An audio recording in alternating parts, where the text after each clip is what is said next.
আসসালামু আলাইকুম দর্শক বন্ধুরা, আশা করি সবাই ভালো আছেন। তো যেগুলো দেখতে পাচ্ছেন এটা হচ্ছে ঢ্যাঁড়স গাছ। এখানে নানা বাড়িতে আগে হচ্ছে পুঁই শাক গাছ লাগানো ছিল এখানে। তো প্রচণ্ড পরিমাণ হয়েছে আলহামদুলিল্লাহ। গাছও মোটামুটি বড় হয়েছে। গাছের বয়সটা আর কি আমার জানা নেই, এটা আর কি আমি শুনিনি। মানে আমি যে সময় আসছিলাম ওই সময় আর কি কেউ ছিল না, আর কি নানু ছিল না, যে যারা কাজ করে তারাও আর কি ছিল না। এই জন্য আর কি আমি কারোর কাছ থেকে শুনতে পাইনি। তো এখানে ঢ্যাঁড়স হয়েছে মোটামুটি, আলহামদুলিল্লাহ মোটামুটি ভালোই ঢ্যাঁড়স হয়েছে। আজকেও কিছু তোলা হয়েছে। তো এটা মানে আর কি কয়েকদিন আগের ভিডিও। তো এটা যেদিন ভিডিও করা সেদিনও কিছু তোলা হয়েছে, আবার তার কিছুদিন পরেও আর কি তোলা হয়েছে, মানে আজকে তোলা হয়েছে কিছু। তো মাশাল্লাহ অনেক ঢ্যাঁড়স গাছ হয়েছে। এগুলো আস্তে আস্তে লম্বা হবে, আস্তে আস্তে অনেক লম্বা হবে। অবশ্যই দেখতে পাবেন আপনারা, প্রচুর পরিমাণ লম্বা হবে। মনে করেন 6 ফিট 7 ফিট, 6 ফিট 6.5 ফিট তো হবেই। আমি তো ছোটোবেলা থেকেই দেখে আসতেছি যে এগুলো অনেক লম্বা হয়। মনে করেন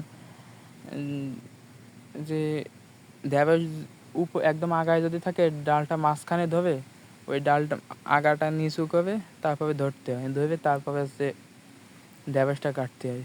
তাহলে বোঝেন কত লম্বা হবে, অনেক লম্বা হবে। তো এইখানে নতুন করে এই ঢ্যাঁড়স গাছগুলো বোনা হলো। এর মধ্যে প্রচণ্ড পরিমাণ ঘাস হয়েছে, এগুলো আর কি তোলা হবে।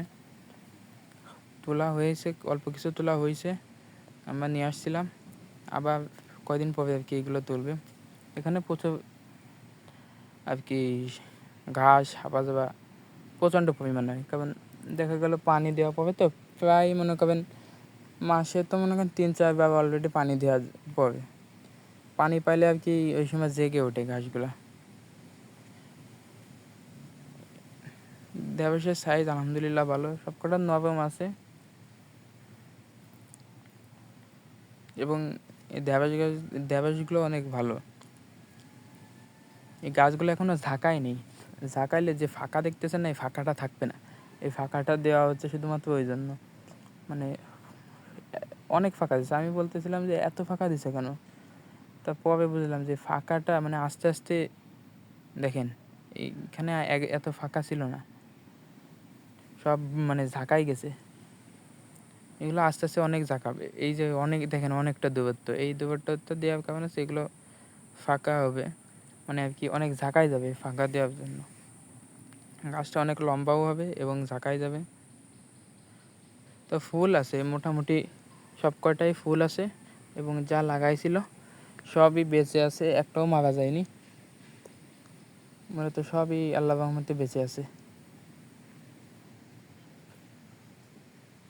এটা হচ্ছে পেঁপে গাছ। এখানে আর কি পেঁপে ফুল ধরছিল, এজন্য আর কি হাতটা দিচ্ছিলাম না বেশি। দেখেন প্রচণ্ড পরিমাণ ঘাস হয়েছে, এত পরিমাণ হয়েছে তা বলে বোঝানো যাবে না। প্রচণ্ড পরিমাণ ঘাস, এগুলো আর কি কয়দিন পরেই আর কি তোলা হবে। তো এই ছিল আমাদের ভিডিও, আমাদের জন্য দোয়া করবেন। এখান থেকে আজকে কিছু তোলা হয়েছে। আসসালামু আলাইকুম ওয়া রাহমাতুল্লাহ।